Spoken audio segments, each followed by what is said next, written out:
Hey guys, it's Ryan Fowler with the Inner Game Group. Tim and Jordan here, Inner Masculine Live. Oh, let's see what we can do here. Yeah, there you go. I am broadcasting from Costa Rica, so pardon my amateur setting, although now it looks pretty nice, huh? And here with Tim Costello and Jordan. I'm back in Mexico come January, and honestly, Mexico I can do a lot more with looking pro and all that. But we have a great show for you today. Marissa Peer is one of my main influences, and we found this interview where she's just dropping truth bomb after truth bomb. So this is going to be fantastic. Talking about the sharp increase in depression, social disconnection.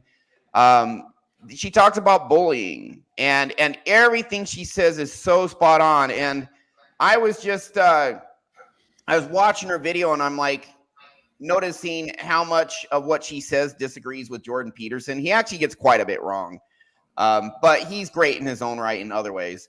But we're first going to introduce Tim and Jordan. Introduce yourselves, guys, before we dive in. Jordan, you're on top today. You get to go first. Yay. All right. I'm Jordan Kurtz with Jordan Kurtz Hypnosis. If you want to see what comes out of my brain every so often, go follow me on Twitter. Show me some support on there. I try and post daily content about hypnosis, hypnotherapy, mindset, mental health, all that sort of thing. So if you support the show, that really helps us out. Excellent. And I am Tim Costello. You can find me at clearthattrauma.com. What I do is exactly what Ryan does and what Jordan does and a couple other colleagues that we have, and that is to get the trauma out of your mind and out of your body. Trauma is, as Gabor Mate says, it's not what happened to you. It's how you feel about what happened to you. And if that feeling is bad or maladaptive, we want to get that out of you. That's what we do. Let's go, Ryan. All right, rock and roll. And, oops.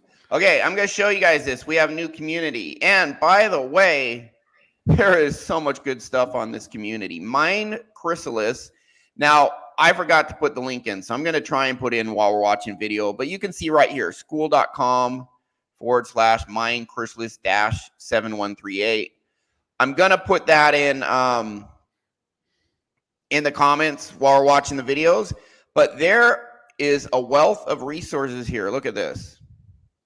You get the Subconscious Optimization 101 course for free. I'm going to add another module, by the way. You get the free ebook that we keep talking about on these shows. Here's the table of contents for it. It's a 1-hour read, but it is incredibly good, important, fundamental stuff on how your subconscious works, why it keeps you stuck.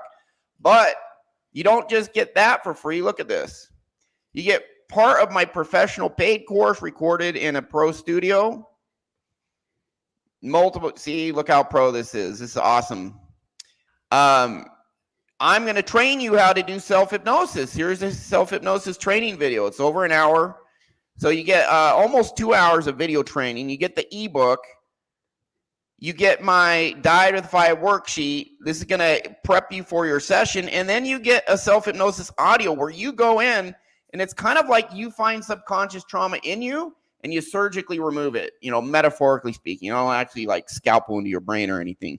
But you actually find bad subconscious programs, and here is a solution for you to actually get a taste of what we do and actually fix some of your stuff all on your own. So you can see right here, again, I'll put this in the chat, or I'll put it in the chat right now, and then I'm going to put it in the comment section. Just put it in the chat. Oh, great. Thanks. I appreciate that. Yep. So go here, get free stuff. We're going to start doing twice a month Q&A webinars with lessons. You got the show. Now, if you really want to take it to the next level, you schedule a session with one of us. So we're going to be putting all of that up soon. One-on-one sessions give you just, the big concentrated upfront blast of subconscious reprogramming. And a lot of what Marissa Peer is talking about today, we do. And we do it at a very high level. We get big results all the time. People changing their lives all the time. There's a community here, and people are already starting to post and say how this is changing their lives. So this guy, Liam Spence here, talks about this has changed his life. He's extremely excited. Very recent session with me. And, he goes into just how it just really changed his life.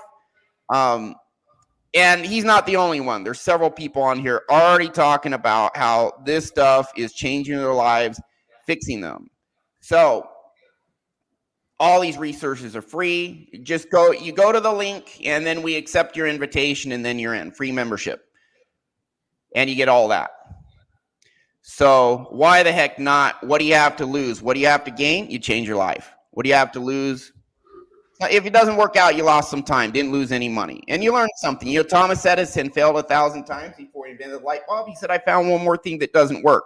If you're looking to up-level your world, maybe you have to try 10 different methodologies before you find one that works. Ours works, by the way. Maybe you got to try 10 different things. Well, the first 9 fail. Number 10 succeeds. Guess what? You wouldn't find the one that succeeded until you go through the first 9 that fails. That's how it is. So give it a shot. You really have nothing to lose. You're going to learn regardless. And honestly, many of you are going to change your life with this content. So just do it. It's free. We're bringing it to the world because it's our mission to change the world. Because I use this to change me. Jordan's used this. Tim's always been a rock star in the world, but his wife has used this. Rocked her world.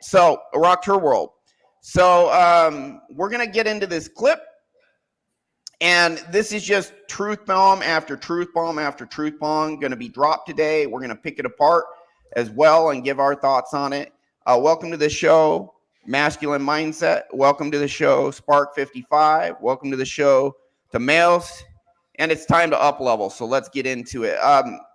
Do you guys, Tim or Jordan, have anything to say before we launch this clip? Not really.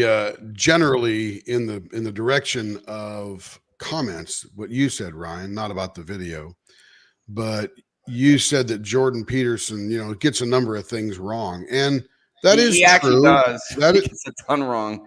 Yeah, that is true because he's a great guy in other ways.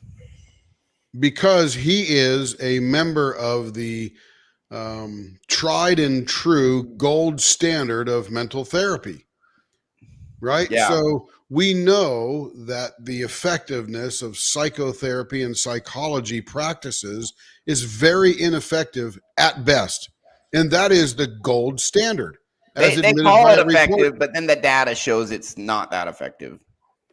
Yeah, that is the report that we went over a couple of shows ago where we understand that it's not that effective. So Jordan Peterson, you're talking about the why therapy sucks for men.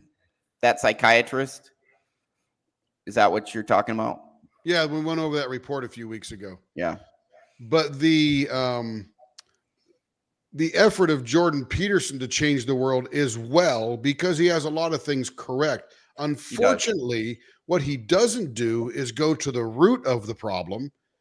He just sort of fixes that high level where they're always chopping at the weeds. My favorite thing is make your bed in the morning. Why? Well, you know what? If you had your trauma cleared and you're functioning from a level set and you make your bed in the morning, and like we tell all of our clients, congratulate yourself and thank yourself for making your bed. Tell yourself what a great job you did making your bed. Give yourself a pat on the back because you did a great job. So he's right in the practice, a little bit misled on the ability for someone who's ridden with trauma to accomplish that. So, but there's a lot of people that realize that his message is ringing. He just got to get that next step. And that next step is what we're going to talk about today. And Marissa Peer is a whole lot closer to the root, and she gets there many times by herself, like we are. And that's why Ryan looks up to her, because she's the pro. I guess. Yeah, Marissa, I think we've improved on a lot of what she does, but she is totally awesome. 100%. Yep, absolutely. For sure. Go ahead, Jordan, go. Jordan. I was going to say, I guess I'm a failure because I don't make my bed typically most times in the morning. You don't need to congratulate yourself. You're that awesome. Exactly. Yeah, I congratulate myself for having a maid.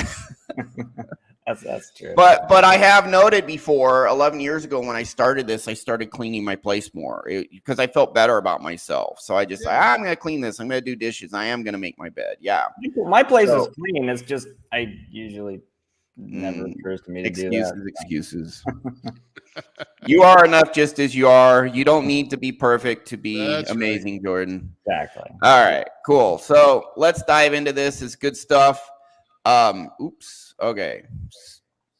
So many truth bombs she is going to drop. She really is a major influence for me, and she really is a very, very effective therapist. Although, like I said, I feel I've improved on some of her methods, and that's not a knock on her. And hey, maybe feel free to disagree. But anyways, she is very, very good. Here we go. Going to talk about the rise in depression and some other very relevant topics to our day. With all these, a lot of the sort of mental health disorders, depression, anxiety, etc. There's been a lot said about the recent and the just apparent increase in the amount of people reporting to have these, illnesses. Do you believe that there has been an increase? And if so, what do you think has been the cause? I would say there's definitely been an increase in depression. I've found in my experience, it's only my experience, that the major cause of depression are a couple of things. One are harsh, hurtful, critical words that we say to ourselves on a regular basis. That is guaranteed to make you depressed. The second is being disconnected. And we have an epidemic of disconnection because everyone is on their phone and their screen. We worked from home in COVID. Some of us are still doing that. We go to the store and we do a self-checkout. We go to the bank and we check out with a machine. So we are becoming disconnected, and human beings are wired for connection, not disconnection. And the other thing I find is a massive cause of depression is failing to follow your heart's desire, doing something because, well, the family expect it, the pay is good, it's a solid job. So those three things, I think, are the massive cause of depression. On that first. Okay, any comments, guys? Well, I got some if you don't. Yeah, I do. I just didn't want to jump in. Go ahead, Jordan. No, go ahead, Tim. I'm still processing. So this is the reason that you have depression may be multifaceted, but the particular thing she's talking about is the negative self-talk that you give yourself, which doesn't pump you out of that depression. And quite frankly, you're actually picking on yourself before anybody else can pick on you. So if you're going to pick on yourself, you don't need anybody to pick on you. And that does make you feel worse and worse about yourself. Positive self-talk is paramount in the process of healing past getting that depression removed. Go ahead, Ryan. You muted yourself on. Yeah, so I'm actually, I am going to bring up a clip that really drives home what you're saying about negative self-talk. Give me about 20 seconds, and Sure, Jordan, cover for me for 20 seconds. Sure, I can fill the time. Go, Jordan, go. So the disconnection she was talking about, we're on our phones when we do self-checkout, we're at the bank, we don't talk to anybody. I think that kind of reveals sort of the inner game issues pretty well, because if you have a strong community and strong connection, I'm curious if you can almost override some of those bad programs with a really strong community and connection, because you feel that love and support, even though you might not have it internally. But if there's so much around you, you might be able to sort of override it a little bit. But if there's none of that, or if it's limited, then you have to, you kind of can't help but see what's inside of you, because you spend all the time just alone. And so that might have something to do with why it's on the rise, is because as we become more disconnected, you see the deeper issues more clearly. Yep, That's for sure. a theory on that. Very good, Jordan. Yeah, so here we got a TED Talk, and I'm just showing you this graph. Let me explain this graph here. They did this 50,000 times. They had 50,000 people go to this guy's website, and they had to put in, they simulated putting in computer code to instruct a car to go through a maze. And they randomly served up two endings if you failed. One just said, that didn't work, try again, no penalty. The other said, that didn't work, you lose 5 of your 200 points, try again.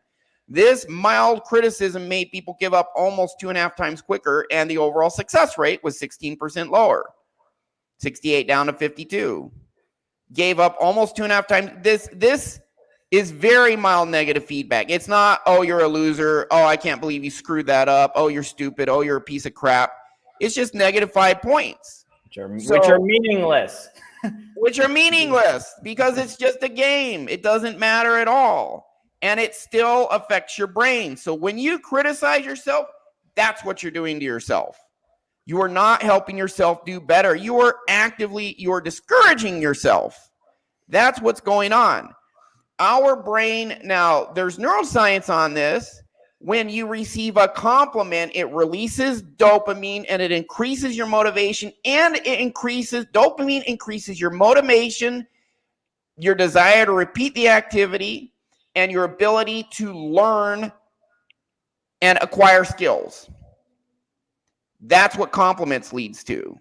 So stop the negative self-talk. Now, and replace it with compliments. Point out, Cus D'Amato, Mike Tyson's first coach, said, I showed Mike Tyson everything he was doing right. I showed Mike Tyson the reasons he was meant to be a champion. He always started with that before correcting things and say, do it this way instead, do it this way instead. Cus D'Amato, if he decided to train a boxer, all he would do is observe the boxer and point out everything the boxer was already doing well. And he has 3 boxers who are in the Hall of Fame now. So there's a ton of evidence behind this, ton of science. Forgive your, what negative reinforcement is for is to avoid doing things. So it's like, hey, if you rob a bank, you'll go to a jail. That negative reinforcement, pain, potential for pain, you rob a bank, go to jail. That is a deterrent from doing something. If you criticize yourself about something you want to do, that actually deters your brain from wanting to do it and actually reduces your ability to do it. So I had a thought on, do you want me to? Society has structured psychological barricades. We're going to talk about that today. I'll comment. I'll let Jordan talk, but I'm going to comment on money because one of the problems is everyone's focused on production, performance, and money to the exclusion of other things. And that's one of the big reasons so many people are depressed and discouraged, because they're throwing out all this other critically important stuff. But go ahead, Jordan. I'm curious if the experiment would have been different if it would have been, instead of -5, it would have been like -100,000 or -1,000,000, some absurd number. And my point with saying that is that it's the little things that seem to chip away. When you tell yourself over and over again, just a little bit, it eats away at it, versus maybe like a large, ridiculous thing that you're like, okay, minus like 1 million or 10 million points, like your brain kind of like doesn't process those numbers. Yeah. So I'm kind of thinking, so like, and the reason why it's relevant to this discussion is because if you keep telling yourself little by little, I'm not good enough, oh, you're not worthy, like these little increments, that's what actually makes your performance go down over time, rather than it sometimes it's not these huge things. Sometimes it's the little kind of chipping away at your health bar, if that makes sense. Case in point, the Super Mario effect, is a game.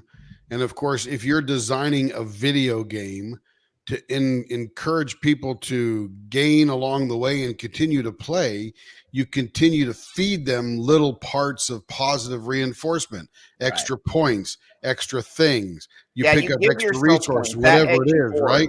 But the same thing goes on in casinos. You ever walk into a silent casino? Absolutely not.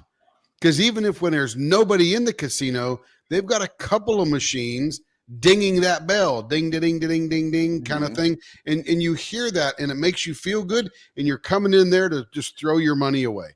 So there is science behind this, or casinos wouldn't do it, because that's a billions and billions of dollars of business. So and let me point out. Go ahead. Sorry, Tim. No, go ahead. It affects you. Let me point out a little thing all slot machines do, because I've been to a couple casinos every now and then. Number one, they all look like video games now, all the slot machines. Yep. Number two, if you push the button and you don't win anything, there's no red X, there's no you screwed up. Just literally nothing happens. And then let's say you're betting $1 per spin.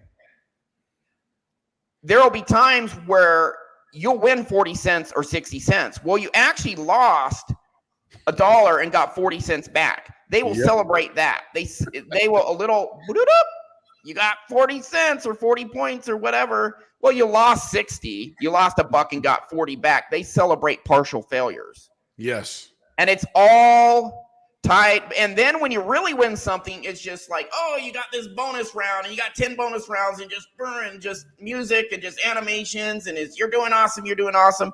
They get people chasing that. That's the addictive element. But there's no, they eliminate pain as much as they can. Your balance, that's, you put $10 in the machine, your balance is going down. It's in little print in the bottom because they have to, by law, put that in. Hey, you know what else is fun? They de-accentuate the pain as much as possible, and it's all chase pleasure, chase pleasure, chase pleasure. And that's what gets people addicted, doing it over and over again. Take these concepts, apply that to your life. Give yourself credit for wins, for stuff where you're actually productive and kicking ass, even small things. You're going to want to do those more. We call it life gamification. Take what these psychological studies in video games are doing, gambling machines are doing, corporate marketing ads. Hey, this weekend only 30% off, and people go out and buy crap they don't even need. Apply those concepts. Give yourself points. School.com gives you points for comments and likes, by the way. Go to social media. And that's why it's addictive as hell. How much do you love when you're watching a YouTube live and they mention your comment or super chat or something like that? It feeds your brain. Speaking of that, Masculine Mindset asks a question. Guys, is it normal within the process of self-improvement to look for how society has structured psychological barricades, religion, money, etc.? Because he has, and in doing so, he can notice the BS. So what happens, Masculine Mindset, is you start fixing your inner game. And once you get that solid, you now start building your inner frame. And your inner frame is how you will interact with the world and what you will allow them to do to you and what you won't allow them to do to you. And guess what?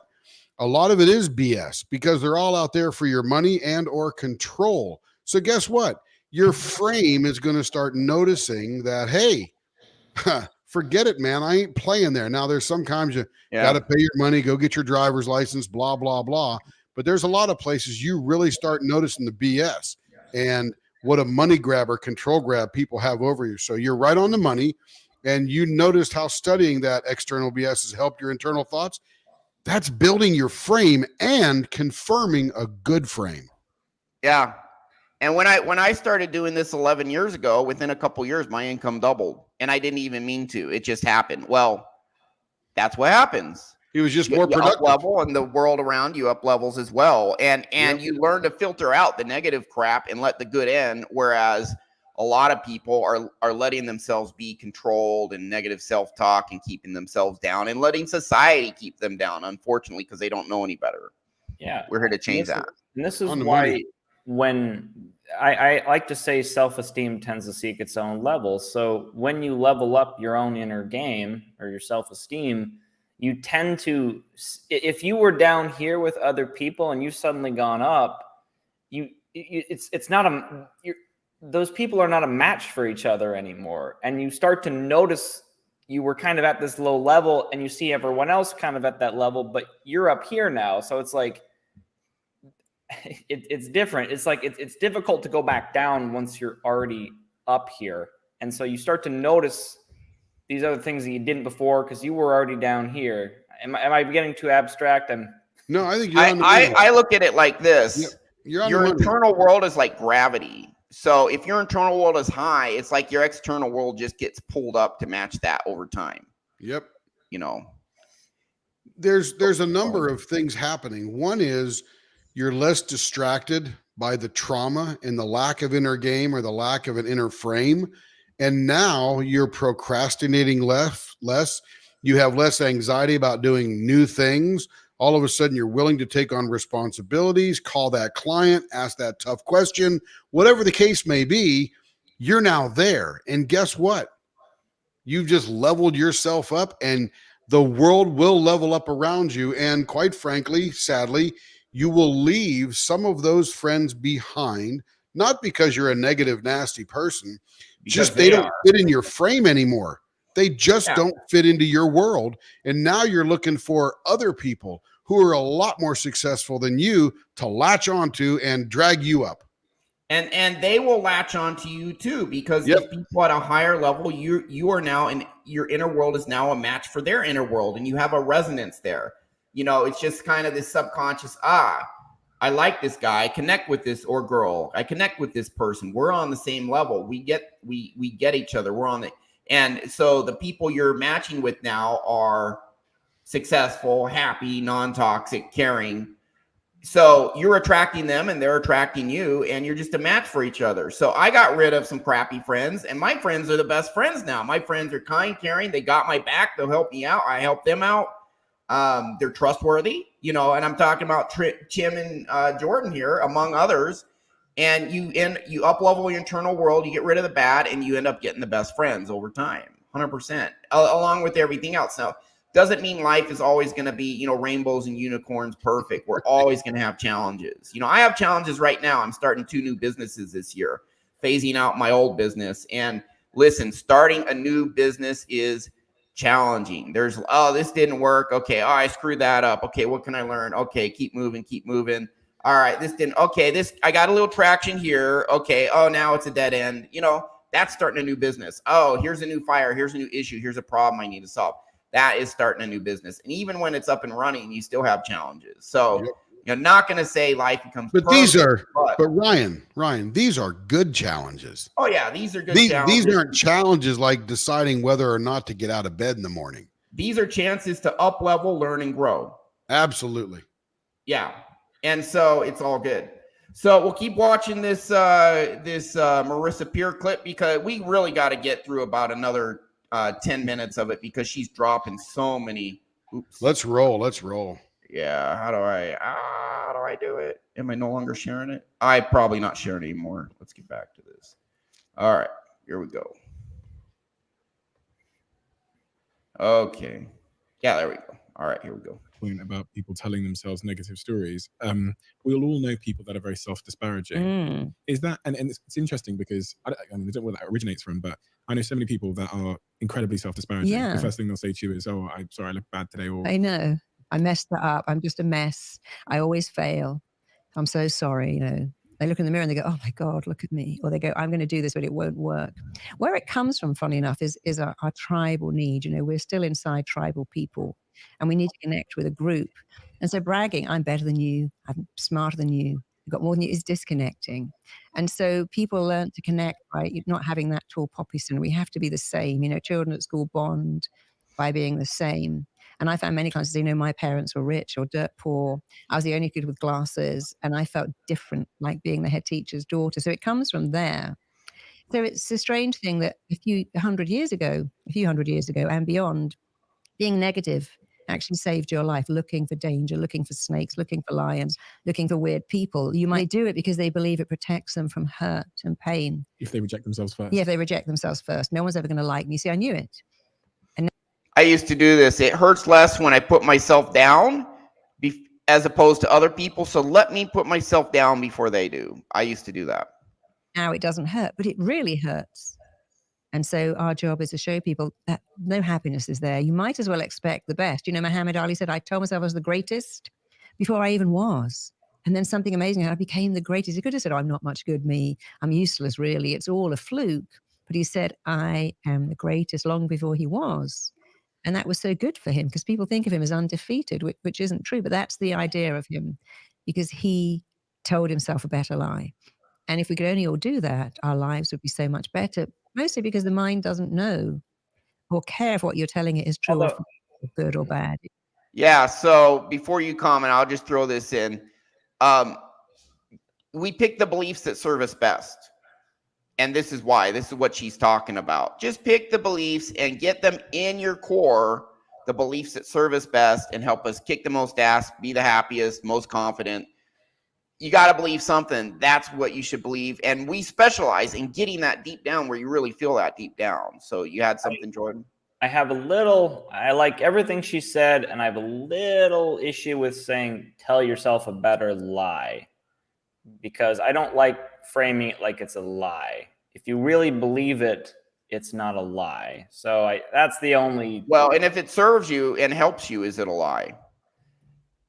Well, you know, I don't think tell it is. yourself I think you are a champion without actually being a champion will drive you towards becoming a champion. Well, now, yes, I think the lie is that you're telling yourself you'll screw up, and you're telling yourself you're worthless, and you're telling yourself that you're no good.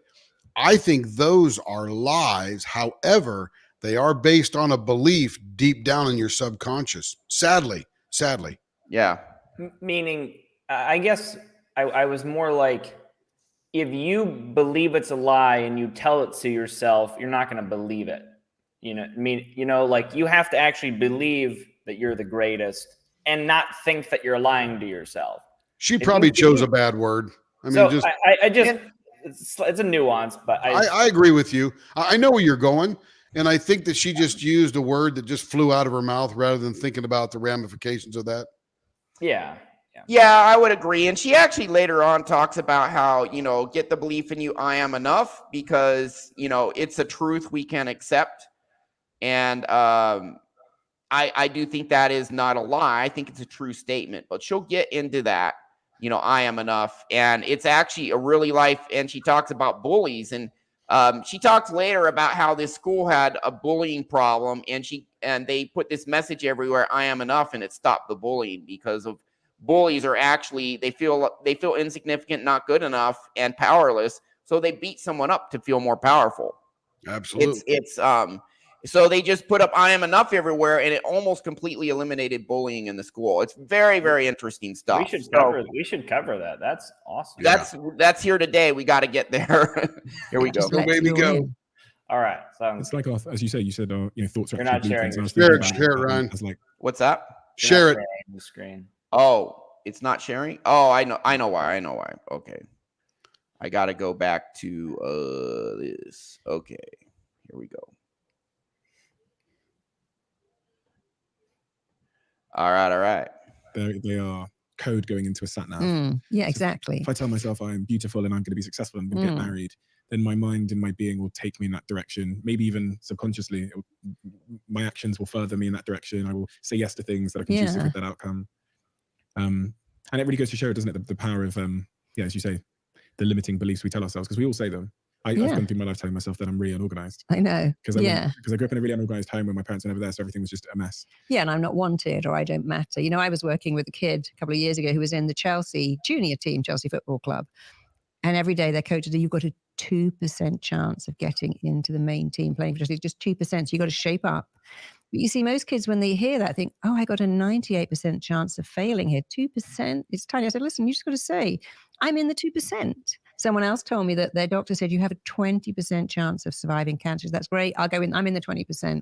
I'm in that 20%. You might think that's foolish, but when you set your mind to something and look at being in the percentage that makes it, actually your mind and body start to work at a level that make you stay in that percentage. If you do the opposite, well, I'm in the percentage of failures, the same thing happens. Your mind and body work to make you stay in that percentage, because the strongest force in humans is that we act in a way that totally matches how we define ourselves. When you say I'm a loser, I'm a hot mess, I'm a train wreck, everything I touch doesn't work. If only we knew how we are making those thoughts real and how our mind actually start making our thoughts real, we'd probably stop them.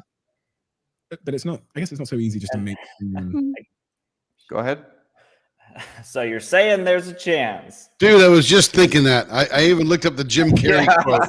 So you're telling me there's a chance. What's your chance? 1 in a million. So you're saying there's a chance. I mean, it's meant to be a joke, but like that's ironically, like that's a guy who's got some self-love. Dude, Lloyd Christmas, intellectual prowess of a grasshopper, but solid subconscious underpinning. I mean, yeah. Ultimate optimist. All right. Anyway, did he eventually get the girl in that movie? I can't remember. I think he might have. No, she was married or something. Yeah. All right, we'll keep going. Hey, but you know, Forrest Gump hooked up with a hottie, so you know. Anyways, an optimist. No, that's true. If we think about the pessimists in our lives, and I've got friends that are pessimistic about. It just seems to be their default. And no matter, none of us in our friendship group are therapists, but the efforts we've gone to try and make this individual not pessimistic in every situation, have never ever worked. I'm thinking about a friend I have back home who always, and used to work for me, who always defaults to just pessimism and everything's going wrong and whatever. And yeah. But then you have to ask them, if you say to them the same thing I say to alcoholics, what's good about it? They'd say, I'm never disappointed. What's good about your pessimism? Yeah, what's good about it? If I said to my mother, what's good about being a hypochondriac? She'd say, well, I get lots of attention. I love being in hospital. Everyone's so worried about me. People come to visit me. So you have to ask him, what's good about being a pessimistic? And he'll say, I don't let people down. People don't expect anything of me. And so it's that expectation. Yeah, and it's a little bit more than the thought, because if you imagine a stack, I have to use my fingers to explain it. That's the thought. And thought always comes first. And then you think a thought. And when you think a thought, you then feel a feeling. And then the feeling dictates how you act. So imagine you thought a thought, which is, I'm not enough. The biggest cause of issues in the Western world is this not enoughness. I actually disagree with this just a little. The source of our emotions is our subconscious, based on beliefs we have in our core from childhood. So, well, it's right what she's saying, I agree with, and I don't. The thoughts start in childhood, but they get stuck in our subconscious, become beliefs, and then that's what's getting triggered as adults without even thinking. So if as a child you adopt the belief, when I fail, it means I'm a failure, it is an automatic trigger once that's in your subconscious as an adult. So it's not a cognitive thought that starts your feelings as an adult, but it is interpretations and thoughts we have as children that lead to these subconscious beliefs that later get triggered. I don't know if that's too esoteric or too technical, but that is technically what's going on. So anyways, we'll keep going unless you guys want to comment on that. No. And that's why we have to feel, by the way, this is why cognitive behavioral therapy is so inefficient, because they work on your thoughts that you have now. And the data shows at most 50% of people even respond to the treatment. 50% it doesn't do anything for them. And the 50% that do, some respond a little, some respond a lot, but it takes a long time. It's on a spectrum, and they're working on these thoughts to change feelings. So Marissa does know this. She works on the subconscious, but we have it's important to draw this distinction. The thoughts that lead to feelings.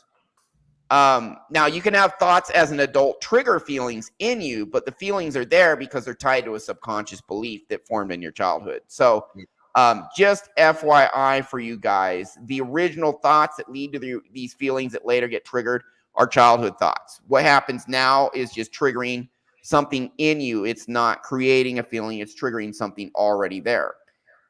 Anyways, we know that's true, by the way, because we can change your core, and then if you think something, it no longer, like every time I have a client, we will figure out what's in their subconscious. We come up with a paragraph that describes a belief they have in their subconscious. Before the session, they feel all that, oh man, I feel so bad when I read that. When I feel deep down I'm a loser. When I read it in front of me, I feel like a loser. I feel terrible. After the session, we have them read it, and they're like, that doesn't relate to me. So that thought, I'm a loser, no longer has any power over them once we fix your subconscious. Would you guys agree? 100%. Happens every single time. We do it hundreds and hundreds of times. Marissa does it too, so I don't know why she's not drawing this distinction. But anyways, all right, welcome to the show. And Frederick, yeah, okay. I'll send, was it last Sunday? All right, I will send that today. I did some work for him on Sunday. I need to email it. All right, thanks for letting me know. By the way, for all those watching, welcome Spark and Tomeos, Eagle Cloud, of course, Masculine Mindset, and Ari. We're good to see you guys here today. Actually, Frederick, I'm pretty sure I actually sent that to you. So let's connect after. Maybe it's in your junk folder. I do actually, yeah, I have it here. I did actually send you 2 emails on Monday, just so you know, Frederick. So check your junk folder, because I just checked and I sent you 2 emails. Let's connect briefly after, Frederick, and we'll work it out, sir. But check your junk; it is there. Another thing I noticed about the video was, notice Marissa Peer's body language is extremely relaxed, and it seems like the host, I can't remember his name, he's kind of fidgeting a lot. He's Yeah. doing a lot of stuff, and so I suspect Marissa's probably triggering something in him the way she's. Yeah, he and if you know who he is, I've watched a lot of Diary of the CEOs. He has some great guests on. And he is a troubled guy from the past, and I can promise you that his subconscious has not been cleared and reprogrammed yet. He's still struggling with things, although he's got a lot of cognitive effort to try to cope with, deal with it, and overcome it. It's still there. And it's just ironic. Like any one of us could help him out greatly, or Marissa could. Yeah, Marissa, he's talking to Marissa Peer. He's talking to someone who can fix him. Know that. Yeah. You know, it's just a shame. And so here's the thing, guys. You know, for those of you who haven't, we got a free program right now. We got a free program. You see that? You see my right here. School.com/Mind Chrysalis. Look at that right there. 7138. Ryan, go there Ryan and fix yourself. Don't be like this guy who's talking to a spiritual Yoda, you know, a psychological Yoda, Jedi Master. And he still has trauma. What the hell? Ryan, you know, we don't see it. All we see is your video. Well, yeah, I'm showing you my school.com. No, you're not. No, you're not. All we see is your video. Yeah, you see the link at the bottom there. Yeah. I thought you were showing the screen. Okay, sorry. Yeah. So just making it bigger. That right there. Go there. Sign up. Go to a classroom. Take the course. Fix your core. You know, and when you're ready to take it to an even higher level, then do a session or whatever. Or I got an online program. So Laurent from Tokyo. I want this hat. Posting the link. Yeah, it's a killer hat. Hey, Lauren, I already posted a link to the live show on Mind Chrysalis, but you can do it again if you want. So Laurent, very good guy. He's helping me launch Mind Chrysalis. We're partnered with him. Very successful guy. And he knows firsthand this stuff works because we fixed his internal world. So listen, dude, we're doing this. You know, Lauren, Leopard Leatherworks. That's Tim's wife. Did we help her out? Yeah, we sure did. She is. Been a year. Look, dude, we're doing this all the time, guys. So what are you waiting for? For you guys, you got free stuff now. What the hell are you waiting for? If you're waiting, just do it. Change your life. It's been a year since her session. One session. And testimony, right? He is totally fearless now.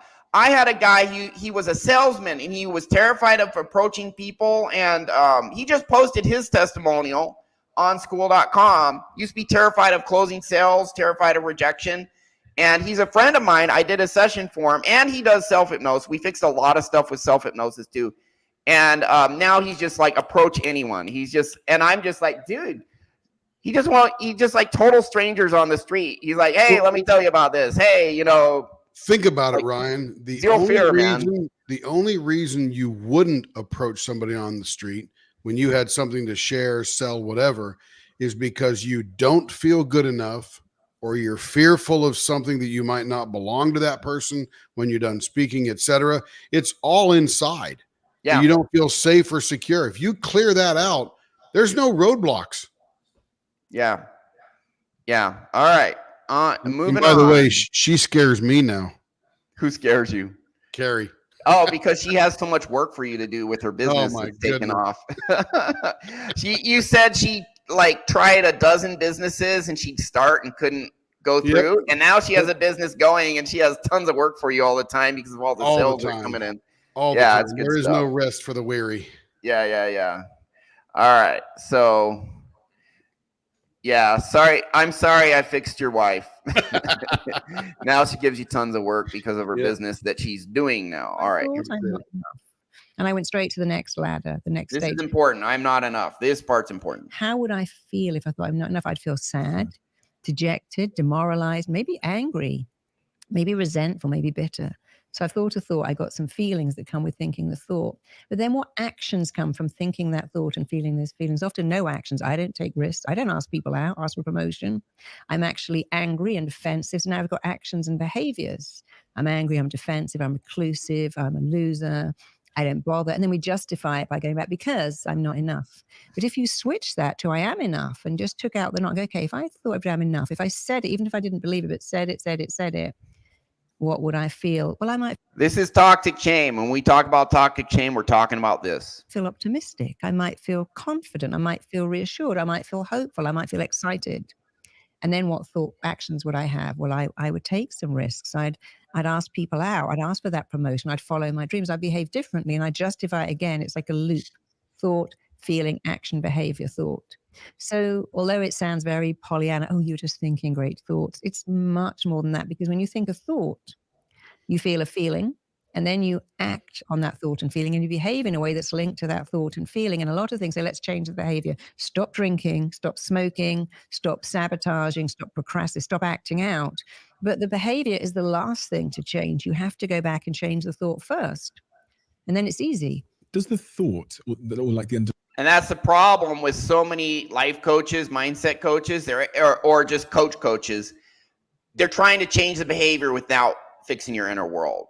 And they wonder why they're like, I still remember Rich Cooper over and over. You guys don't do the work. Why don't you do the work? And it's like, because you don't understand, that's the last step. It's not the first one. That's why. Hey, I want to go over something here, Ryan, that she said. Thought, feeling, or thought, behavior, feeling, action, whatever that thing she went through. The action is the most important part of that, because some people will think by sitting there doing nothing, you've chosen no action. But in actuality, the action you have chose is to sit there and do nothing. That is a choice, so it's not like you're sitting there doing nothing. You're doing the work. You're sitting there doing nothing. That's the action you made.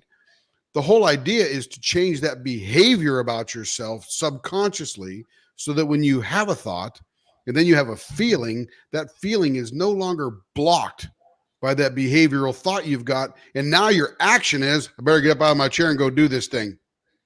Yeah. When you get rid of all this lack of self-belief, lack of belief in your deservedness, worthiness, ability, value, all of that, all your resistance to going out and kicking ass is gone. And now you go after what you want. That's it. Ironically, when you feel, some people think, well, because I feel not enough, that's going to make me go out and get things to be enough. And it causes two reactions. Number one, you're terrified. What if I go out and try and fail? Then it proves I'm not enough. And that is so incredibly painful. 80% of people, their response to that is, I'm going to stay small. And I'm going to avoid triggering the pain of trying, and then I fail, and then it means I'm not good enough. And that feels terrible. So they stay small. The other 20% of people, maybe it's 10%, they say, I feel terrible now, but if I get these things, then I'll be good enough. And they go out and try, and they get all this success. Marilyn Monroe, Robin Williams, Kurt Cobain, hundreds of millions of dollars, acting roles. Everyone loves them, and they all self-deleted, although they got the whole world. Why? Because they felt not good enough, and they thought by getting outside things it would change their inner world. It does not. Outside success does not change your subconscious belief system formed in childhood. You got to go inside to fix that. The way we do it, you don't go outside, stuff doesn't fix it. But some people will get that mindset. When I get all these things, I'll be good enough.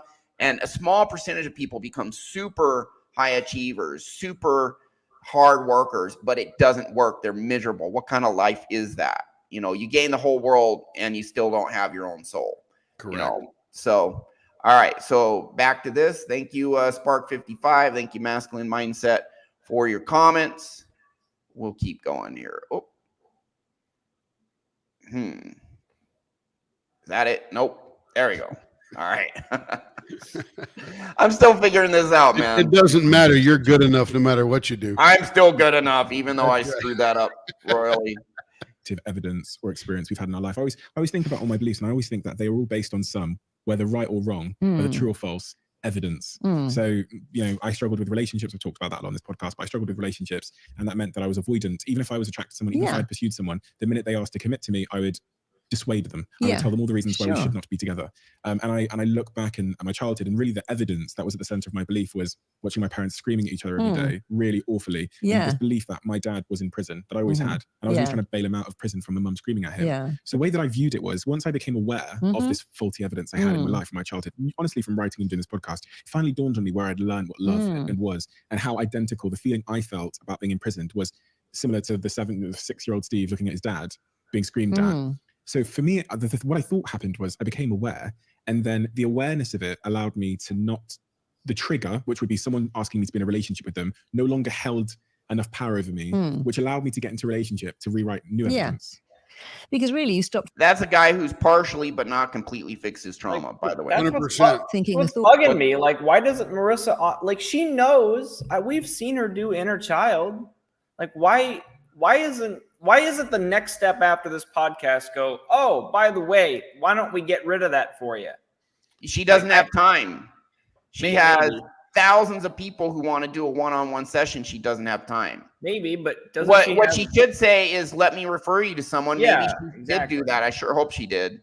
Yeah. Because you read his energy, you look at his energy. It's subtle, but look at it. She has a calmness and a groundedness that he does not. Yeah. He's still hyper. Yeah, he's still there's a low level agitation there. This podcast is his vehicle for coping with all that. Yeah. Gives him something to work on, something to do. He's pretty good at it, but deep down inside, he doesn't feel safe, or he may not feel good enough, because, you know, when your parents are yelling, that's a terrifying event because you think it's you. Yeah. He's it's subtle, but you can read it in his energy if you like, especially in contrast to hers, because she has a very good internal world here. I mean, she cleared her trauma out. She has replaced it with I am enough, and you could just tell her calmness, her groundedness. You know, there's kind of a peaceful energy to her. That he doesn't have. So, like, if I just saw him by himself, I may not even notice it. But in contrast to her, it's subtle, but definitely. But shouldn't he know this? Like, that's what's bugging me is, like, does he not know that she's a hypnotist who does this for a living? And he knows exactly who she is and what he should do. After this, maybe he did do a session and clear his stuff. We don't know for sure, but. Yeah. It's very obvious to me up to his point how he's talking about the CBT methods. Okay, I became aware and I know how to manage the triggers so they're not as bad. And it's like, yeah, but the trauma's still there largely. You know, I do think he's resolved part of it, but well, you know, again, I'm just going off of energy and what he's saying. So I don't even have a complete picture. I just see some stuff here. We'll keep going. Yeah. Thought that a relationship is a prison. That's what it really goes back to. You began to understand that you weren't born with that thought. You acquired it, and anything you acquire, you can release. So you worked out, oh, I've been seeing this with the filter of a 6-year-old. A 6-year-old filter says a relationship is like prison, especially for a man. But then you realized you weren't 6, and there's lots of other evidence that says that's not true. And you changed your thought. You see, when you question a belief, you don't believe it. That's why in religion, you may not question the priest or the abbot or the imam. You're not allowed to do that because we understand when you question a belief, you begin to doubt it. That's why people who are deeply religious never question it. I know God exists. How do you know? I just know. When you question a belief, like when you see your children might have go saying, Mummy, but how does Father Christmas get down there? How does the reindeer get down the chimney? They're that big and the chimney's that big. And how can you get all around the world in one night? And What's that? Reindeer don't go down the chimney. That's only Santa. Who cares? Yeah, she got that one so wrong. You know who fits. Oh, shame on you. You're not good enough because you made a mistake, Marissa. No, I'm just kidding. You know Santa fits. So that's the deal. What she's talking about, thank you, Real John F. Kennedy. I appreciate the compliments. What she's talking about is questioning things is really a critical starting point. Hey, don't just go on autopilot anymore. Go look at this. Look at your life. What parts of my behaviors, my lives, are not serving me? Okay, what's the belief behind that? Why I believe if I try, I'll fail. Okay, is that really true? Have you had times in your life where you tried and did succeed? Oh yeah, many. Yeah, but that's the thing. Our subconscious, 75% of our subconscious beliefs. By age 8, they're in us. By age 14, 95% are in us. And they stay static unless you change them. Most people, because they don't challenge their subconscious, they don't go in and try and fix, whether CPT or what we do, which is far more effective, Marissa does far more effective. A lot of people just go through life on autopilot and never challenge what's there. And so it never changes. It gets lodged in your subconscious, these beliefs. And for most people, most or all of their subconscious beliefs stay with them their entire life. But you can go in and change it. And this is a starting point. Hey, what parts of me aren't serving me? Okay, is this really true? It's not a complete solution, but it's absolutely a starting point. And we challenge everyone here to ask themselves, hey, what parts of my life are not serving me? Do I have patterns of behavior over and over again that are, holding me back? What's going on internally? Oh, I have this belief when I'm rejected by someone, it means I'm a reject. And that gives me social awkwardness, anxiety. Okay, that's the starting point. Is that really true? Or is it that if someone rejects you, maybe they had a busy day and they just have too much on their mind? Is it that they just don't know you from Adam, and so they can't see all the good things about you that you have to offer?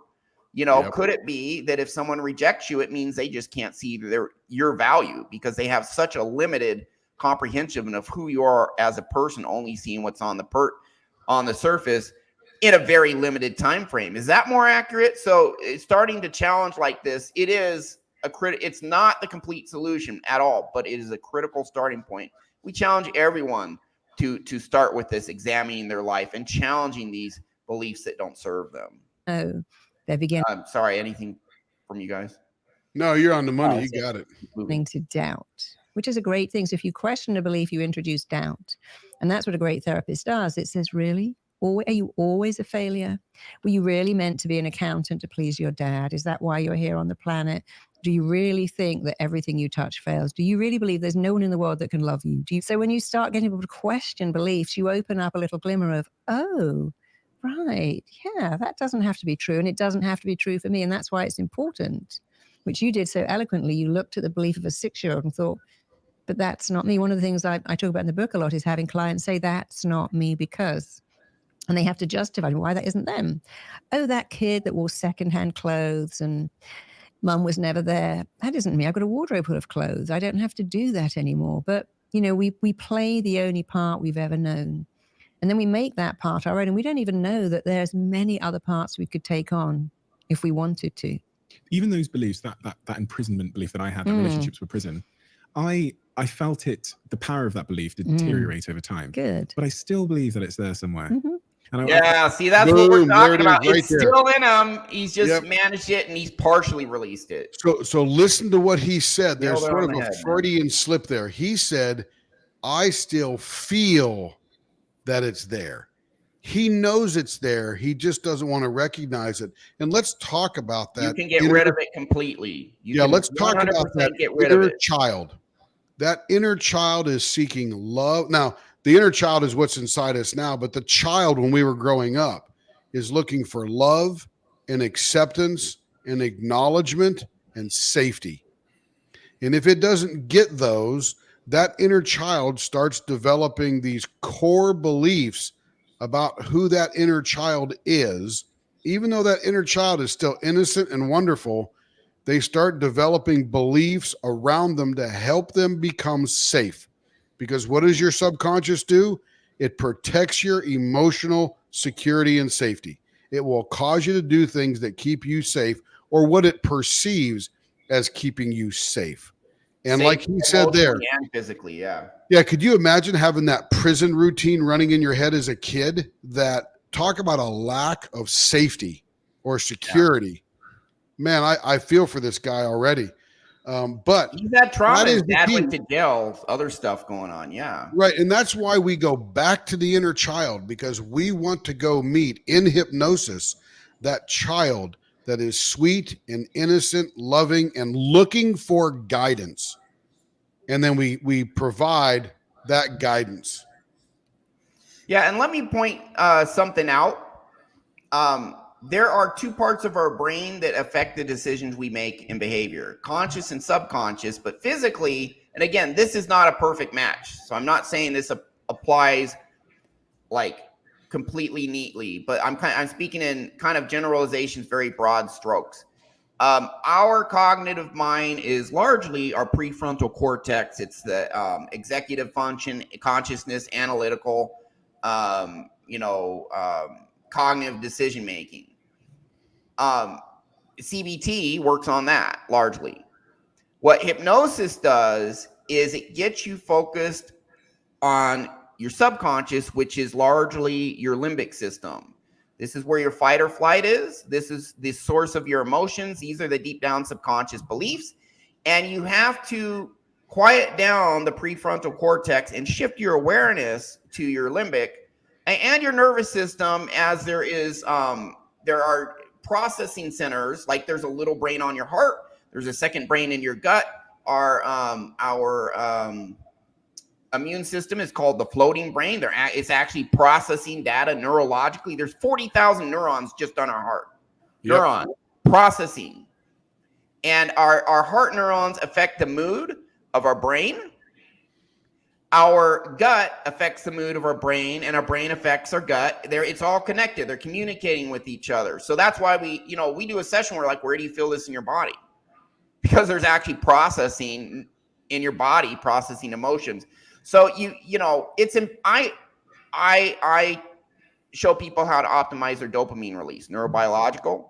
I show people self-talk, cognitive, mental models, cognitive, but we have to focus on limbic system. Just do a YouTube search. What is the limbic brain?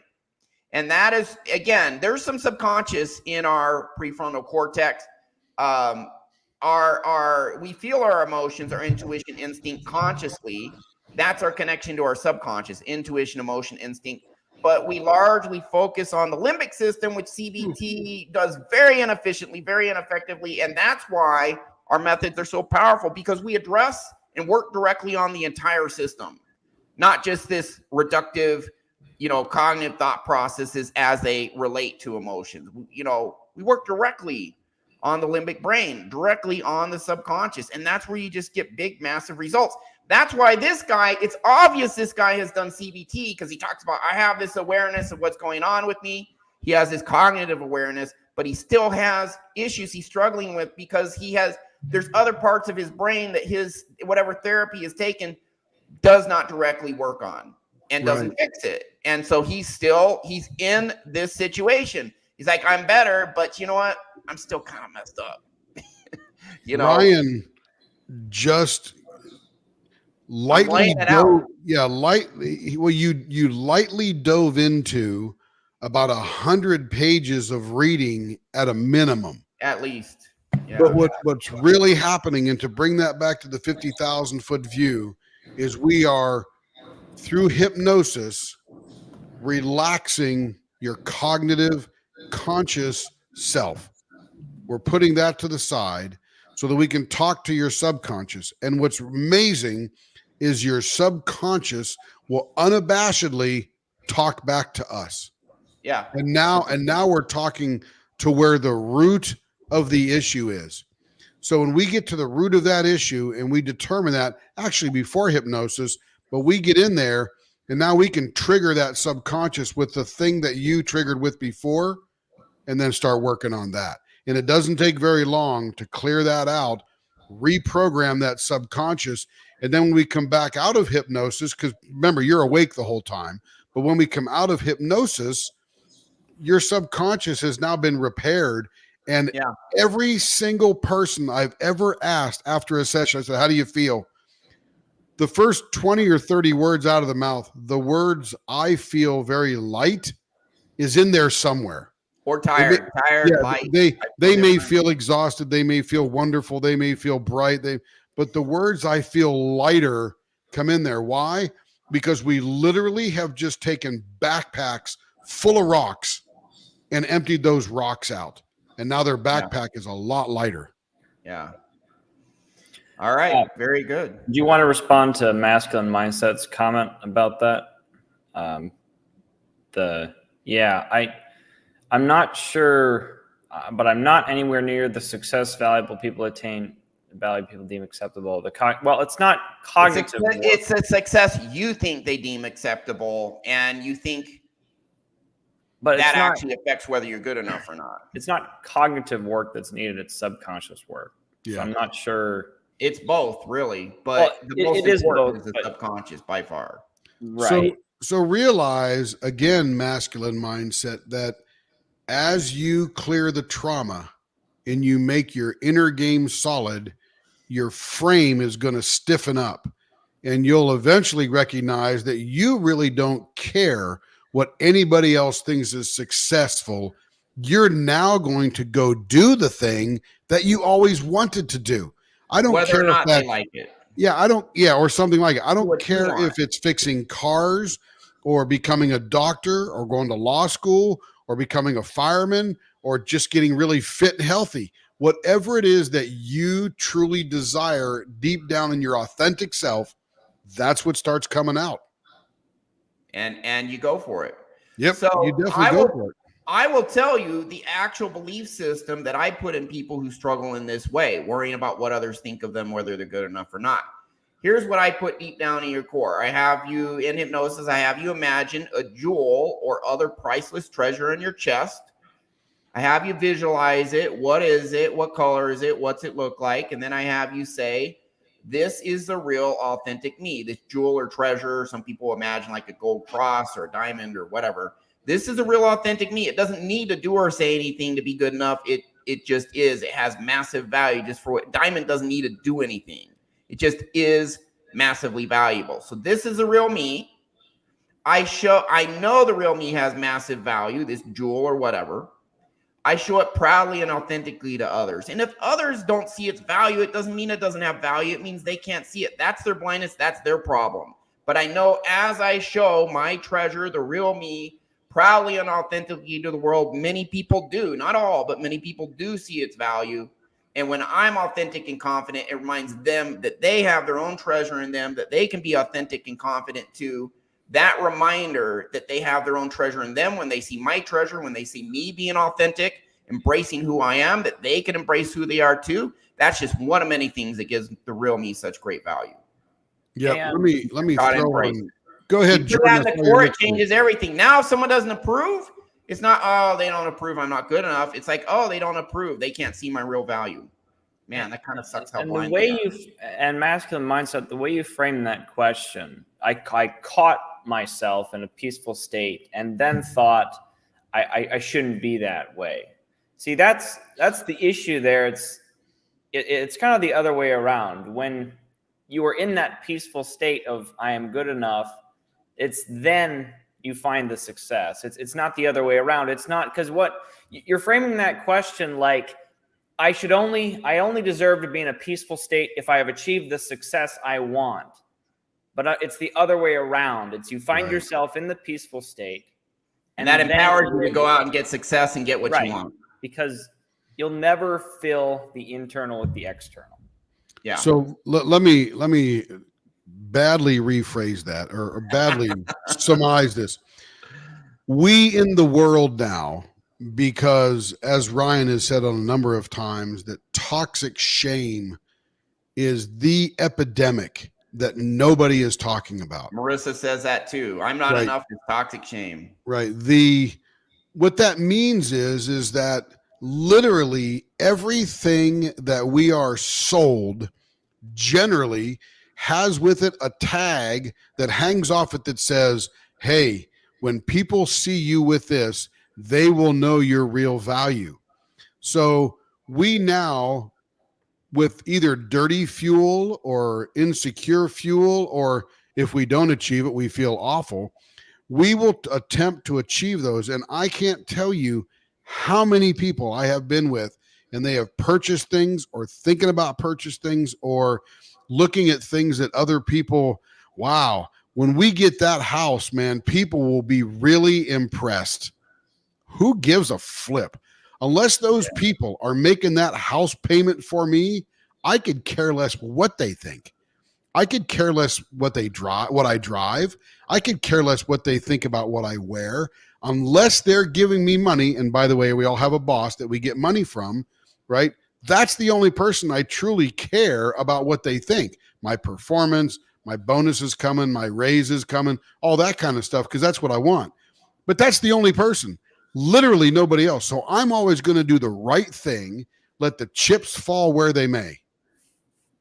By the way, worrying about what others think about us leads to social anxiety, leads to increased isolation and disconnection from others. Yep. When you know you have value just for who you are, you go out, you connect with others because you're like, why shouldn't I connect with them? I'm freaking awesome. And hey, I want to go out and meet people and I have value. I have something to offer them. Let's go do it. And if they don't see my value, it just means I can't see it. Okay, but many will. And so, hey, this is great because we're meant to be social. So there's no resistance. And people love people who are authentically confident. So now you go out and you have true connection. But worrying about what others think of you actually gives you anxiety and makes you more isolated, makes you less likely to go. Or if you go out, you're going to put up this false version of you you think the world will accept, afraid to show the real you and be judged. And now you're not having true connection because these other people aren't connecting to the real you. They're connecting with the false persona you put up that you think you need to be put up in order to be accepted. I feel like 100%. we should start an ironic clothing brand that says with like text on it that says wearing this t-shirt means I'm cool or I should be accepted or wearing this means I'm enough. You should love me because I bought this t-shirt. Yeah. That's right. Yeah, I wonder if that would actually ironically help get the message out because people might read that because it make it so over the top and ridiculous to get people thinking about those ideas. You know, it's like, yeah. So, anyway, all right, moving on. We got about 3 more minutes of this to cover because she talks about bullying. She says some really profound stuff in relation to it. So let's keep going and then we'll wrap it up. Great show today so far. That kind of makes me wonder if those very sort of deeply held childhood beliefs ever really completely vanish or if they are still capable of being triggered. So for example, they can vanish. They just haven't for him. If I was in a relationship now and my girlfriend started, say, shouting at me in the same way my dad shouted at my mum, I could very well see myself just getting up and leaving, not shouting back, just getting up and leaving, trying to like flee the jail. And I just wonder with these, you know, even with the clients that you have and the patients you see, whether they really ever fully overcome. I think a lot of them do. I think it's a work in progress. It's about, you looked at that little boy who said relationships are prison, and you realize that was a statement that for you was a statement of truth. It wasn't a question, it was a statement. And then what you have to do is start making a different statement. The mind learns by repetition. Relationships are wonderful. People say to me, marriage is such hard work. I'm like, I don't think so. I found it hard being single. I got the flu. I got to get out of bed, go to the pharmacist myself, make myself some soup. In a marriage, in a relationship, someone else would say, I'll get that. I'll do that. Let me do that. So you question the belief that you have, but then you have to also change it and you have to keep repeating the changes. You know, I worked with somebody once who said, I have no coping skills. My mother was hypersensitive to light and noise. I couldn't open a packet of potato chips without her going mental. We never went to the cinema or the swimming pool or the beach. She didn't like light. She didn't like noise. She didn't like people. And then she said, and I have no coping skills. And I made her say, I want you to say I have phenomenal coping skills. And so she had to say that every day. She didn't believe it, but she said, you know, it's amazing. I say that every day and I've become this person who feels she can cope with anything. So you have. And so I just want to make one quick comment here. A key way we're different from Marissa. Now, Marissa does hypnosis. She's very good at it. She's been doing it for 30, 35 years. She challenges the narrative. So just so you guys know, what a subconscious program is it's a deep down belief tied to a feeling. There's 2 parts to it. You can completely remove a subconscious program by focusing on either of the 2 parts, but it goes away most quickly when you focus on both. So what she's been talking about everyone has these false beliefs. I go in hypnosis. We've covered a session that she's done. She recorded a session with someone and we commented on it. I don't know, a couple months ago. And she shows you what she does. So she works on the subconscious narrative, the subconscious belief system. We work on the belief system and the emotion that's tied to it. We work directly on them. Where's this emotion in your body? Okay, imagine this, send this away. But I also now it's harder to challenge a narrative like with self-hypnosis, so we focus more on the emotion because we don't know what the narrative is with self-hypnosis. But you can self-hypnosis is still very, very effective. But when you focus on not only the narrative, what she's talking about, but the negative emotions tied to it, and you work on both, send both away, is really supercharged. So that's one thing we do where we've taken her methods and it's even more effective when you do what we do. You add this extra element in it. You can, in hypnosis, connect to subconscious trauma and actually just say trauma go away.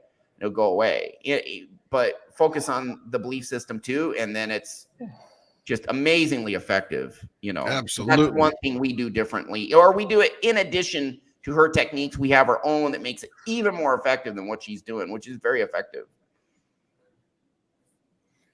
I want to say one more. They might cut to a wide shot. I caught this beforehand. She has her shoes off. She's chilling. Yep. He was sitting with his legs crossed, his hands underneath his legs, so tight. It's just more body language stuff we were talking about earlier. Yeah. He's given subtle signs that, she even matched her hat to the color of her shoes. Well, she's a lady. She knows how to do that's a woman thing. Yeah. It comes with the store. But her energy is great because she does have a great inner world. Yes.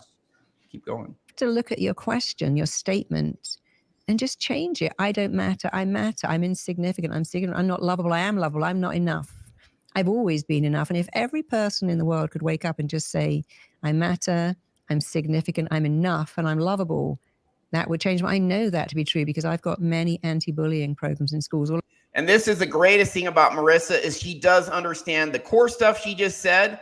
If you fix this, it fixes such a ridiculous amount of maladaptive human behavior. It fixes addiction. It fixes anxiety. It fixes so many maladaptive human behaviors if you can fix what she just said. And this is really what makes her a great lady. And one of my main influences is she identifies this root core stuff. So now they're going to talk about bullying. This is very interesting. And they all say the same thing. All the kids say that every time enough, they made a little plaque for their desk. And bullying has almost disappeared in this school just from those simple statements because bullies don't feel enough. It isn't enough to work with a bullied child. You must work with the kid who's doing the bullying. What's going on with them? Nobody says, oh, my life is so great, so wonderful. Who can I bully today? I'm having a great time. I think I'll go off and troll somebody. Yeah, hurt people. If you have a great life, if you feel good about yourself, if you're happy, you don't go around beating the shit out of other kids. It's someone who feels insignificant and is trying to counter those insignificant feelings by feeling powerful by beating someone up. That's the people who are bullies. Go ahead. You'd have to ask yourself, why did the bullying reduce almost to zero? It wasn't because the bullies felt good enough. Hang on. Yeah. It wasn't because the kids who were being bullied now felt better about themselves, although I'm sure it helped. Yeah. It gave the bullies something to focus on that calmed their subconscious and told them they are good enough because they don't get that at home. Yeah. And they got that at school. And that is 100% cognitively going to reduce bullying because they feel accepted. They feel wanted. They feel good enough for that moment. Mm-hmm. I would also add on, it should also be, you are safe, you are protected, you are, I'm trying to think of something for anger, resentment, the opposite of that. Like you're not angry or resentful. Well, yeah. Just kidding. I know. Like they should get all five, but I think that we need to cover this. I want to do this like an entire show on the bullying thing. We should. Let's do it next week. Let's do it next week. Another thing I'll point out is if you're a kid who does get bullied and all of a sudden you realize, hey, I am good enough. I do have value, which means I'm worth standing up for. Damn it, I do matter. He shouldn't do this. I shouldn't put up with this.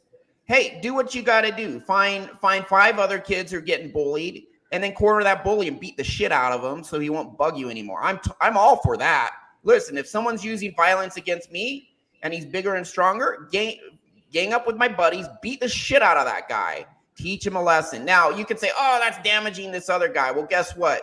Taking care of ourselves takes priority. If someone's attacking us, we have a right to defend ourselves. And if you feel you are good enough, if you're like, I shouldn't put up with this because I do matter, I am worth something. And guess what? I got friends because, stop being isolated. You fix your internal world and you're like, I am worth. Now, most of the time, it doesn't go anywhere near that far. Number one, if you feel you're good enough, the bully's going to feel that in your vibe and probably leave you alone. They don't pick on the confident kids.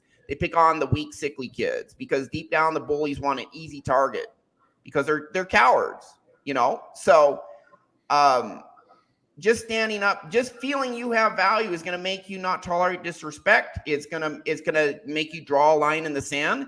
A lot of times that right there will get the bully to just leave you alone. But listen, man, if you feel you have value and you feel you're worth standing up for, you're going to find a way to stand up to that bully. 100%.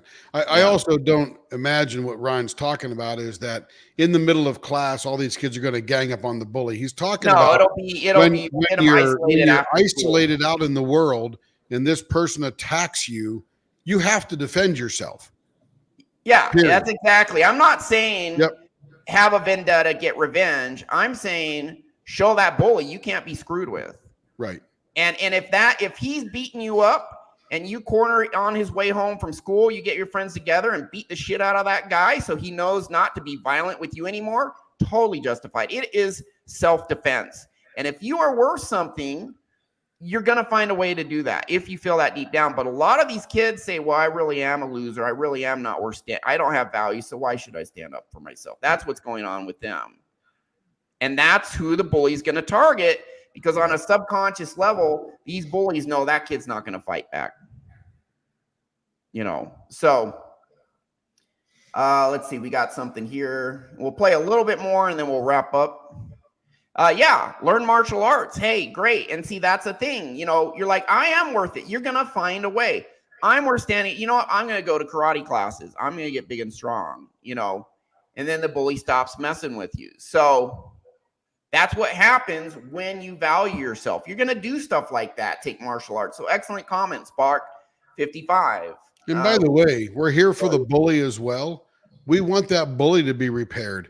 And we want that guy because, as you know, you can look, and now I'm 45, almost 45 years past high school. And I can tell you that the people who were bullies have either died at this age or they have just had crappy wonderful lives. Not wonderful lives. Yeah, I've seen that too. Yeah, I had a roommate probably 15 years ago who was a bully. He ended up self-deleting. And he had the bully mindset and he ended up and I didn't put up with his crap either. So but they literally hate themselves. And it's sad. It's sad because they don't deserve it. They didn't come into this world that way. They were developed that way. And so I want bullies to heal too, but if they are being violent, we need to give them a clear, strong message. We're going to defend ourselves. You can't screw with us. And if that bully gets a bloody nose in the process, so be it. Afterwards, hey, if he can heal, great. But we're entitled to defend ourselves and show people, don't screw with us. Do not screw with us. We have a right to defend ourselves. And if you value yourself, you understand that. Go ahead, Jordan. And I'll say something about the bullying. It also extends to, like, you know, the whole Johnny Depp Amber Heard trial that everybody watched and you saw the lies and stuff. I'm actually sitting there going, I actually feel sorry for Amber. Not because she's a tortured soul. Yeah, she's not because a tortured human being. Absolutely. She has to be held responsible, but it's sad that she has to be held responsible. Not that she shouldn't be, but I can see that tortured souls, I can see that on the stand and watch the reason she's so defensive. She can't take the responsibility because she doesn't like she'll never take responsibility because she's ego protecting. I think being a hypnotherapist kind of has changed my perspective. It has given me a lot more empathy for those people. Not that they can't be held, they shouldn't be held responsible. Everyone should be held responsible for their actions. But it is sad. Yeah, it is sad that she was damaged as a child, developed the inner game, which has been tragic her whole life, and now she's created actions that caused her prosecution. Yeah. It's short-term survival techniques lead to long-term destruction, but it helps them cope in the short term, help them cope as a kid. You know, it came out in the trial that she drinks 1 to 2 bottles of wine a day. 1 to 2 bottles. A bottle is like 5 drinks or so. She's self-medicated. 5 to 10 alcoholic drinks a day to numb her pain. Yep. Healing the Shame That Binds You, recovered alcoholic John Bradshaw in that book says at the root of all addiction is shame. That's why she does all the stuff. She's a tortured soul. Hey, I'll do a session for her, you know. Probably never happened, but maybe it might. We'll see. I could fix her, you know. Well, she might need she is one of those people that might need 10, but yeah. You know, anyways, she has to be willing to, you know, but we got just a little bit more, then we'll wrap it up. Good stuff so far. Great comments, guys. So we know that the not enoughness is the core of so many of our beliefs, but since the mind doesn't know or care what you're saying, if you switch I'm not enough to I am enough, the shift isn't subtle, it's profound. Just the subtlety of words. You seem to, and this is why we get such amazing results, is because we cause this shift inwards, and it changes everything. Going from I'm not enough to I am enough just for who I am makes a tremendous difference. Just one word that we use. Just one word. Because we go through our lives saying things. So we go through our lives, I'll say I'm not organized, or I'll say, this guy does not believe he's enough, by the way. Yep. I hope he changes. He can. I can't do that. And a lot of the time, the truth is I probably could, but we're in this culture of just the flippancy of words where we say, I can't, that's not me. I'm not that person. I am this. These kind of binary definitive statements. Are they dangerous? Yeah, when you say something, how they go, not bad, I'm all right. How was your weekend? Not bad. So they're really minimizing anything that's good. And I think you have to turn it right up. But often the one word, many years ago, one of my clients said, I wish you'd see my mother. She has a hell of a life with my dad. He hits her, he's aggressive, but she's very invested in, the front of a marriage. So in came this sweet little old lady. And she kept talking about her husband, saying he's a good husband. I said, but he's not a good husband, darling. He's a good provider. I want you to switch the word husband to provider, because he hits you. He's abusive. He diminishes you. That's not a good husband, but he is a good provider. I know that's important. You got a nice home, 3 kids, you went all left. So she began to say he's a good provider. She said, it's amazing. I went home. Within 3 months, I divorced him because I thought, I don't need to be with a provider. I've already got this house. I got my pension. So for her, that one word, he's only been a good provider in my entire marriage. And he's actually hurt me a lot. And do I need him to provide? I got a pension. I got a house. I got friends. I got my children. He can't provide anything I can't provide myself. He's not a good husband at all. And so for her, just taking off the blinkers and having someone tell her the truth, that's not love. Isn't that crazy? Just love doesn't hurt like that. People say, my boyfriend loves me so much, he hits me. That's not love. You may believe it's love, it's passion. It's not love. My dad hits me because I don't behave. That's not love. And often you have to educate people in a very nice way and change one word. I'm useless. No, you're smart. I don't matter. You matter a great deal. And the only thing I want to add here, and you guys feel free to comment, she gave all examples of men hitting women, but the CDC statistics actually show domestic violence is 50% women, 50% men. So to complete this, I would just say this applies equally to men being abused by women. Yep. And, maybe she's just taking it. I think, she came from a background where there's domestic violence, where the man was a perpetrator. I'm not 100% sure on that. But she is, a man hitting a woman, so maybe that's some bias in her. But everything she's saying is valid. So I'm not taking away from what she's saying, because there are many abusive men towards women, but the opposite is also true. So guys out there, if you're with a guy who doesn't treat you like he should, get to a better place. If he won't change, which honestly most of them won't, get to a better place. Absolutely value yourself. Stand up for yourself, because you are worth it. Same thing, guys. If you're in a relationship with an abusive woman, and maybe it is violent, but women tend to be more psychologically manipulative and abusive. Listen, you don't deserve that either. Get out of there. Find a better. Now, I know if you're married with kids, far more complicated. There's many other things to consider, such as is it better to stay married for the kids? So that opens up beyond the scope, because we only have a few minutes left. But I just want to add that this equally goes both ways, and no one should put up with abusive behavior from your parent, your a sibling, a spouse, a girlfriend, a boyfriend, whatever. You're worth more. You shouldn't have to tolerate that, and stand up for yourself and do something to make. When you fix your internal world, this will be a natural reaction to not tolerate this anymore. Anything from you guys? Hey, Masculine Mindset asked a question. We don't have time to answer that today at all, but bring that question next week. It'll be very cool. The next one. But that's correct about Eagle Cloud. And we can Eagle talk Cloud, about next time, 100% too. correct. Yep. Do you think negative evil was here before? Well, I mean, Yeah, we can't get into that today. yeah, We're already a is a half deep, hour over. you know, you have to get into consciousness and the human soul and all the other alien life forms in the universe, whatever. So I'm not even sure. that's a big clarify. I'm not even sure what you're like I said, bring that question next week when the show is fresh. Yeah, and bring we'll it have at the time to beginning of answer the that. show, not at the end. We'll give you some good We'll hear ideas. another half an hour on that. Yeah. But Eagle Cloud had the thought about, if you want to pull that up, Brian, I can comment briefly.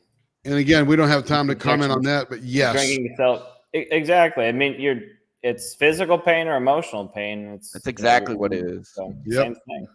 Bingo. 100%. All right. So thanks. Yeah. We are Thanks, fucking Masculine. awesome. Thank you. Appreciate that. Thank you. It's good to hear. All right. So he did it twice. He did a double comment. He added a word. All right. Rock on. Okay. So I think she has a tiny bit more and then we'll wrap it up. And going back again to all these teenage kids who say, no one loves me, I don't matter. I go, look, if your life was a clock, Actually, I think that's good for today. We covered the bullying and all this other stuff. So that's her show. So she is, I mean, Marissa Peer is amazing. She's awesome. I look up to her big time. And I'd say the one thing we do is we address the subconscious narrative, these deep down beliefs, but we also address trauma physically trapped in the body. The emotional side, a subconscious program, is a belief, all the stuff she's talking about, and emotion. And you got to address the cognitive and you address the neurobiological. The more of these things you address, the more effective it gets, especially when you're following the rules of each system. Dopamine works a certain way. Our cognitive mind works a certain way. Our limbic system, subconscious, works a different way. So learn all these methods, put it all together, and then you just see massive result after massive result after massive result for your life, for your clients' lives. Cutting edge stuff here, guys. And hey, you want to get a taste of it? School.com, mine Chris List, -7138. You see it right there. It's free. Get the course for free. Change your own life. What do you have to lose? You have everything to gain, nothing to lose. So we encourage you to do that. That's our show. Any final words from you guys before we? No, we've done this one. You are enough as you are. You have massive value just as you are. Get that in your core. The more we do anything, the better we get until we get enough skill to get whatever we want. That is a true statement. So get this incorporated into your core. Get that bad stuff out, and your life will change drastically. It's awesome. Do it. That's our show. You have more power than you know. Thank you.